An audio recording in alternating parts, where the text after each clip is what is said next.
Okay, friends, I'm back again for my color mixing journey that I am going on. If you missed part one, and then I'll link to it in the description box below. And in that video, I just learned about this whole concept, which new to me, the idea of warm versus cool versions of our primary colors and how they actually affect each other when you mix colors. And the key is that, I mean, to be honest, I just thought, okay, you have your three primary colors, so you just mix them. And what it's not that tricky. We were taught this in school, yellow plus red equals orange. But here's the thing, if you mix a cool yellow with a warm red and you skip over this warm yellow color, you're actually going to get a more muted version of orange than you would if you took an orange that's already warm and a little bit closer on the color wheel to the warm red. Then you would get a nice bright color. And let me share with you this. So this was the very end. This was actually a little bonus footage at the end of my first video where I swatched out. This is my standards. If you've ever seen me swatch like a new set of color pencils or something, this is exactly what I do. I take a blue, like a very blue, and what I consider very red, and I mix those together. And I always get this mix that's kind of muddy, and I'm always like, that's not the prettiest thing I've ever seen, but I do all of my swatches that way, so I don't like to change it up, because it's just swatching. It's just an exercise to see how well color pencils blend. But I'm learning now why I get that almost like a muddy, muted color versus this down here, which is very vibrant.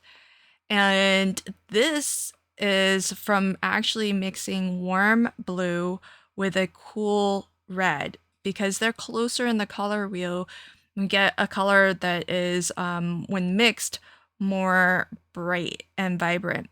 Now this one in the middle here is actually a cool blue with a cool red, skipping over the warm blue. So it's kind of the same. The top line is these two, second line is these two, and then the third line is these two.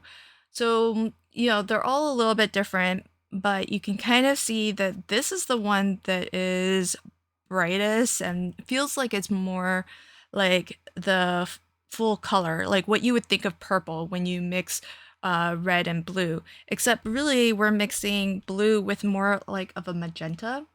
And so really fascinating because I see this a lot because that's how I swatch my colors. So that was really fascinating. I learned a lot from that first one. Now I've watched a couple more lessons from the Infinite Color Palette, which is the new online color mixing class put out by Zolly. Zolly is the maker of the Palette Scout. So if you're not already familiar, the Palette Scout is, I feel, a really essential tool for me because I'm not that great with color. I'm not great with combining colors, and I'm definitely very weak at mixing colors. And that's why I'm finding a lot of value in this Infinite Color Palette online class, because this is definitely far, far from a strength of mine. And it's really been a large part of why I feel like I'm not very adventurous with color. I tend to stick to like the couple few colors that I like, the couple few color palettes that I like. And even when it comes to alcohol marker coloring, I just stick to what I know, more or less. And I want to break out of that a little bit more. And I feel like this class is really helping me to understand color better, and more importantly, how to mix colors, because I think once you understand how to make different colors, maybe you find that you don't actually need like the biggest set of media supplies. So for example, I have this, which is fairly new to me. I picked it up actually to do this class, to be honest, because the chalk pastel coloring pencils are great. Like it's color pencil format, so it's wood encased. Looks just like a color pencil, but what's coming out of it is a very dusty, chalky pastel. But you keep your fingers clean. You get the same effect that they blend beautifully, as you saw in my lesson. I forget what lesson number it is from the Infinite Palette class, but for me, it was the first video. So I've watched a couple more lessons, and so now I'm gonna put that into practice and try to see if I can sort of do the exercise that we were taught. And if you are curious, I'm not trying to reteach the class. I think that you're better off, if you are interested in really learning this stuff, you're better off getting the class yourself and learning it direct from the source. All I'm trying to do in this series of videos is just take you on the journey of me learning, and I'm not proclaiming myself as an expert here. So for that, I think you're better off going to straight to the source. Okay, so the next thing that we were taught is how to make the full intensities of a color. And so the intensity of a color is represented by a number 1 through 5. 3 is like pure intensity, so just the color that has not been diluted with anything. 4 and 5 are, you take the pure intensity and you start adding white to it. 2 and 1 are, you take the pure intensity and you start adding black to it. Then the tones are, if you were to have grayscale from black to white, and then you mix that with your pure intensity, that's what you would get. So tones are when you add gray to the color. What would you then get? And it was really a fascinating class. And the course after, the lesson after that, was how to actually get the muted versions of the colors. Now, I kind of stumbled upon the muted versions because we were asked to explore, and so I did quite a lot of exploration on my own. But if you look at this, you can kind of see that this is nice, pure, bright color, and then these ones tend to get a little bit more, they feel a little bit more muted. They feel a little bit more kind of grayed out. And just so that you can see, this was my first, this was my exercise from video 1. Okay, so then what I'm gonna do now with the these chalk pastels, they do have a white and a black. I actually don't really know how this is gonna work out, but we're gonna try. So what I'm gonna do is I'm not gonna mix this just yet. What I'm gonna try is just to take one color. Actually, you know what I'll do? Let me just take one color instead of mixing it. I think this is gonna be pretty close to what they're calling lupine. So I'm gonna take this. I'm not gonna mix this color myself. I'm just gonna take the color pencil, and I am going to just swatch out, just trying to swatch out an even block. And then I'm going to add some white on one end, and I'm gonna add some black on the other end and mix it and see what happens. I actually don't really know if this is gonna work this way, but let's just try. What I did learn from the first exercise with these chalk pastels is to just get a lot of the pastel, get a lot of the color on here. Because once I take a Q-tip to start mixing, the Q-tip's going to pick up so much of the color. Okay, so let's dust that off a little bit. All right, so now if I'm trying to get from light to dark, I want, let's say, and I want to leave a bit in the center. So let's say this right here is going to be kind of my 100% color here. Okay, that's not mixed with anything. And then let's start to add white. So the same amount of white all the way across. And then I'm going to add more white to this side. And then just a little bit of white there and a lot more white here. Okay, so then I'm going to do the same with black. I don't know how this is going to work. Okay, so let's just try it. A little bit of black all the way across. And then more black on this end. Oh, black is very strong. Okay, so that's what we have. All right, so then I'm going to take my little Q-tip, and I don't know that I'm going to be able to use the same one all the way across, but we'll go from light to dark. So I'm just going to blend a little bit.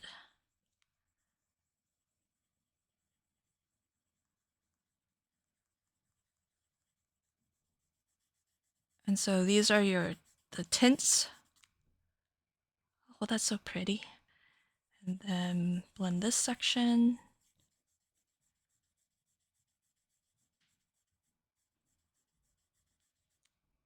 Okay. And then I'll blend this section. This is just the pure color. I did rotate, so I've got clean area of my Q-tip here. So that's just the pure intensity, number 3. And then I'm gonna just bring some of that over to this.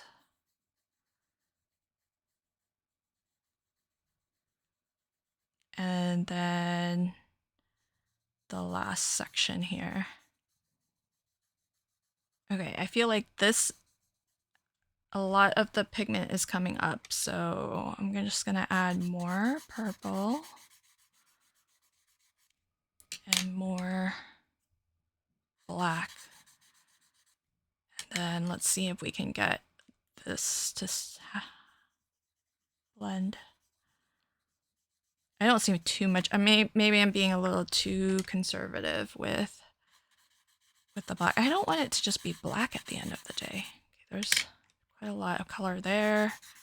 Add a lot of color here. And mix. Okay. All right, so that's what I have. Maybe this could be lightened up a little bit, but you know, once you have some color down, it's hard to get it super bright white again. I'm gonna go for that clean spot there to mix in.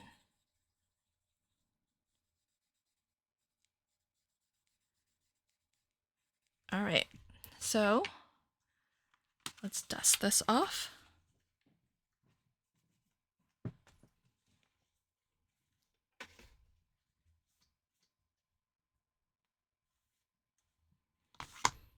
Okay, so that's what I have. Pretty cool. I mean, it did mix, so I am getting, let me get my Palette Scout cards on top of that, and we'll see how close we got to the cards. So here we go. Oh, look at that. Not too bad, huh? I mean, they're not exact, but I don't think, you know, this was exactly the same. So that's our 3, but you can kind of see the tints getting lighter, the shades getting darker. So that's pretty neato.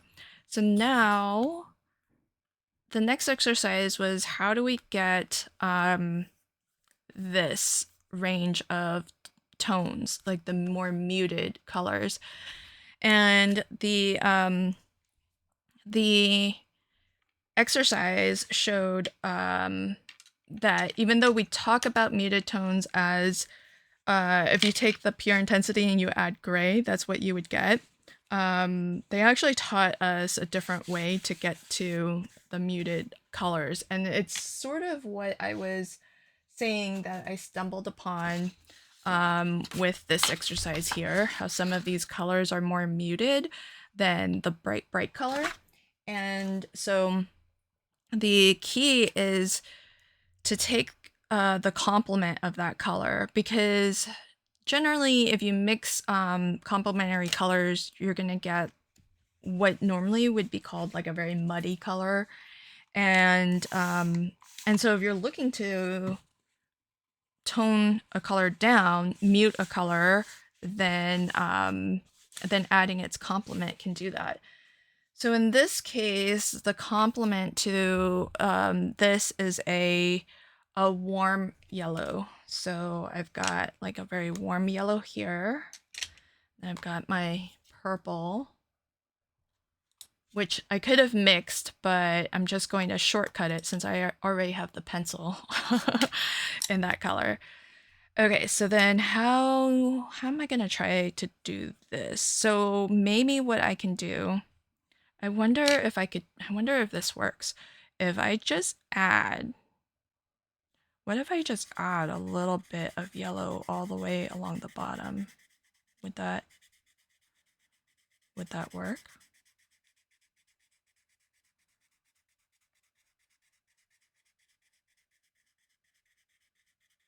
Okay. And I'm just gonna add a little bit more purple to everything. It just gives us more pigment to mix. So I'm just gonna add more white and a touch more black on this end.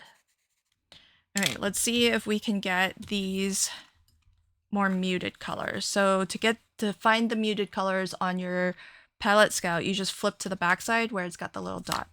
So these are our muted colors. Let's see what happens. This isn't exactly how she showed how to do this, but I'm gonna do it anyways, and we're gonna just see what happens. So I'm just gonna go straight across.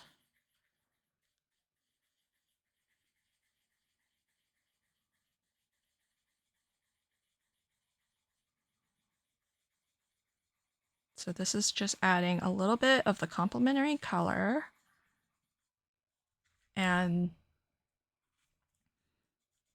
seeing what happens.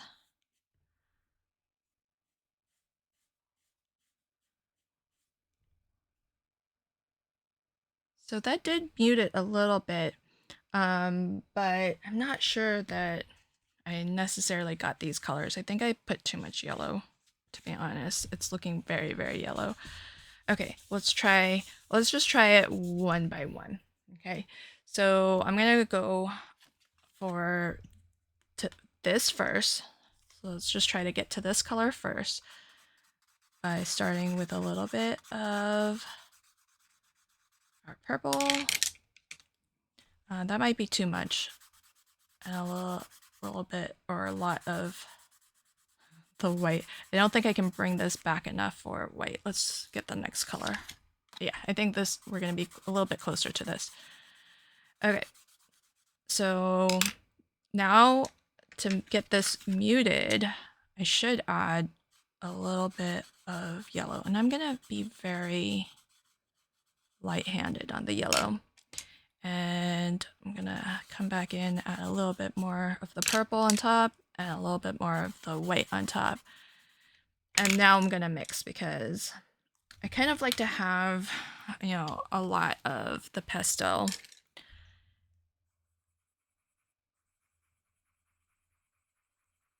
And let's see if we're getting close to this.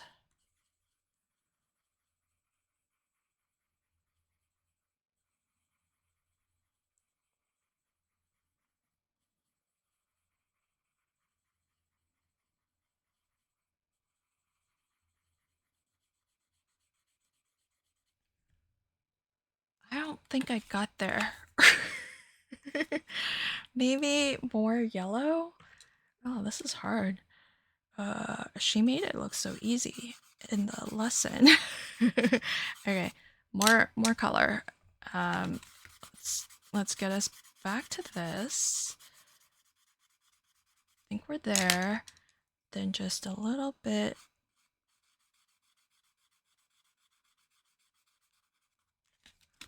This is what I'm trying to get. So maybe I shouldn't add too much more color. Okay, try again.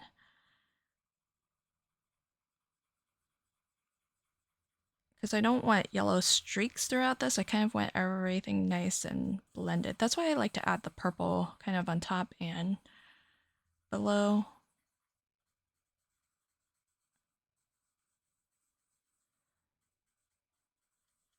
Okay, so it's getting more muted for sure. I think it's getting closer. I don't know that I'm there yet, but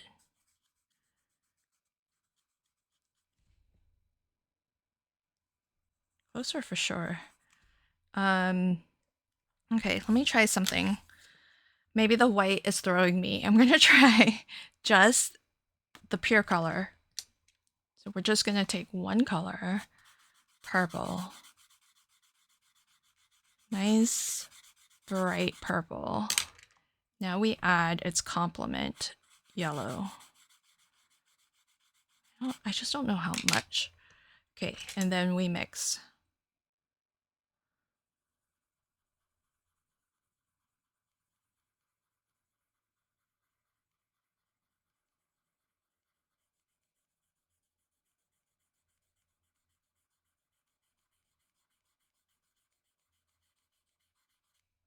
Ah. Okay. That's the pure color, and that's the muted. Oh, that's pretty close. Okay, let me get the pure color right next to it. And then that's muted. Okay, I think let's try this again. So here's the pure color. I think I'm gonna do a wide, double wide here. So I can get the pure and the tone down side by side. So that's a slight tint of lupine. Okay. And then on one side, let's try to tone down this side. Let's add a little bit of yellow. And let's just do that. So I'm gonna mix just the pure side here.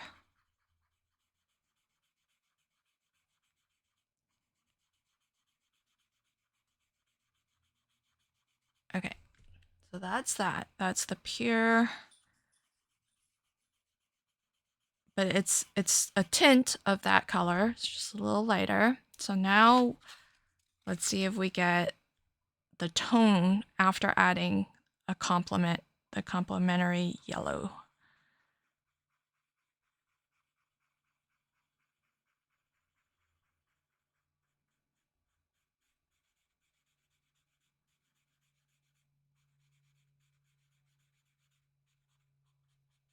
Oh yeah, I can see how it's toned down.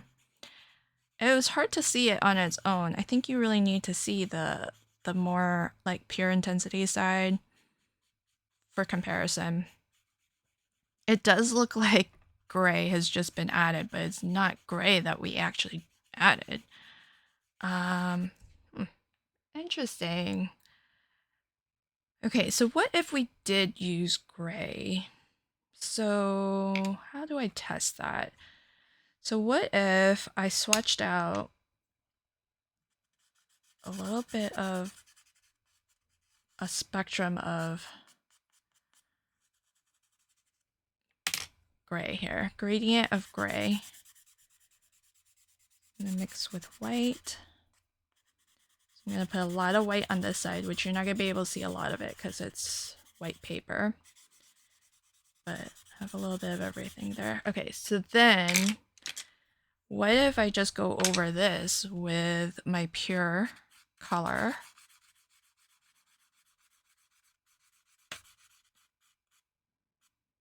And let's see what happens. Maybe another layer of color. In theory, these should all be muted because there's like a little bit of gray in everything.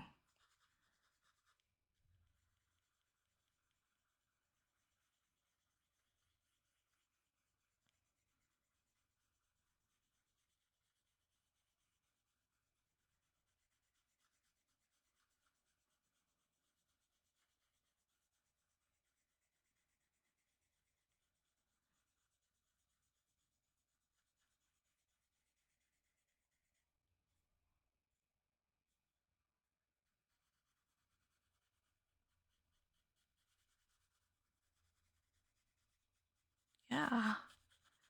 I kind of like these too. It's very muted. Okay. I mean, I don't think, let's see. Let's flip all of these so that we get 1, 2, 3, 4, 5. Okay, these are our tones. Oh, I did light to dark that way. So it's kind of like that. I don't think I really hit that scale necessarily, but it definitely washes the color out more, but they are muted, whereas this tones the color down, but it keeps it like saturated in the sense that it's still very pigmented. So I think that's the difference between using like grays to get your tones versus using a complement to get your tones, because there's a lot more pigment here. And so the other thing is I feel like the color isn't quite as rich. So this looks pretty close. I think this is the color that we are getting here. So that's the tone. And then that's the saturated. But I can't really find this color here. It's probably more on this end of the spectrum, which has a lot more black and should have been more like this. So this is an exercise, it's a journey, it's a learning experience. So I'm not expecting to have mastered color mixing, but it's definitely eye-opening to just learn these different things. And I would definitely encourage you, because this was not the best demonstration. If you want to learn how to do this yourself, I would definitely watch the class and follow the exercises and try it for yourself. Maybe try it in different media supplies, whichever you tend to use the most, and or most, think that you would be successful at, to be honest, because I think it's nice to start with some a medium that you think you can find success at. And what I noticed in the classes that are taught is that she uses a lot of different media supplies. So she uses watercolor, she used clay, and she's done color pencils, she did ink blending with distress ink. So it is kind of worthwhile to see how she treats each of the different media supplies, because different media supplies will blend differently. And so part of understanding how to mix colors is not only the color theory of it, but also understanding your medium and how it reacts to being mixed in with different colors. So that's it for this segment. I'm going to continue watching the class. I'm almost done, so I'll probably be back for a third episode in this color mixing journey of mine, and then I'll wrap it up and let you know what I thought about the class overall, and if I feel like it's worth it. To be honest, so far I am finding it to be immensely valuable, but that's because I am very new to this, and I'm very admittedly unskilled in this area. So I'm finding it to be immensely valuable. But that whether or not it has value for you is just going to depend on how skilled you are at this yourself. And so everybody can determine that for themselves. And so all I can say is give you my perspective as a student learning this, and taking you on this journey with me. And so far it's been eye-opening, and you kind of have to practice at it, right? So you might not be super successful to start, but out of the gates, I don't think any of us can expect to be super perfect. So it just takes giving anything practice, repetition, and exploration to gain more expertise at anything, really. So I'm going to leave links to the Infinite Palette class. That's an online class taught by Zali Makes. It's on their website. And Zali is also the creator of the Palette Scout. So that's what I've been using to kind of guide my color mixing journey here. So I'll leave a link to this as well if you want to check this out. But I don't think you necessarily need this. You just need to have an idea for the colors that you're trying to mix, and then going for it. It's helpful though, because it does have everything nicely kind of configured so that you can really learn these lessons, how to get your tones, how to get your tints and your shades, and then how to find the complement to your colors. So it does make following along with the lessons a lot easier, but I think if you didn't have it, you'd be okay as well. And then I chose the Stabilo Chalk Pastel coloring pencils. I bought these myself. And I got them because it looked like they blend really nicely, and I wanted to set myself up for success to learn and to do these exercises. So for me, they were a good choice, because I think if I had started this with alcohol markers or even regular color pencils, I think that might have been a little bit more challenging for me. I'm going to go back and do, this exercise with some of those other media supplies though, because those are probably the ones that I use most often. But to learn the concept, I really wanted to kind of set myself up for success with these. And so, so far I've been really enjoying them. So I'll leave a link to that as well. All right, thanks for checking out this video, and until next time, happy crafting and have a fabulous day. Bye.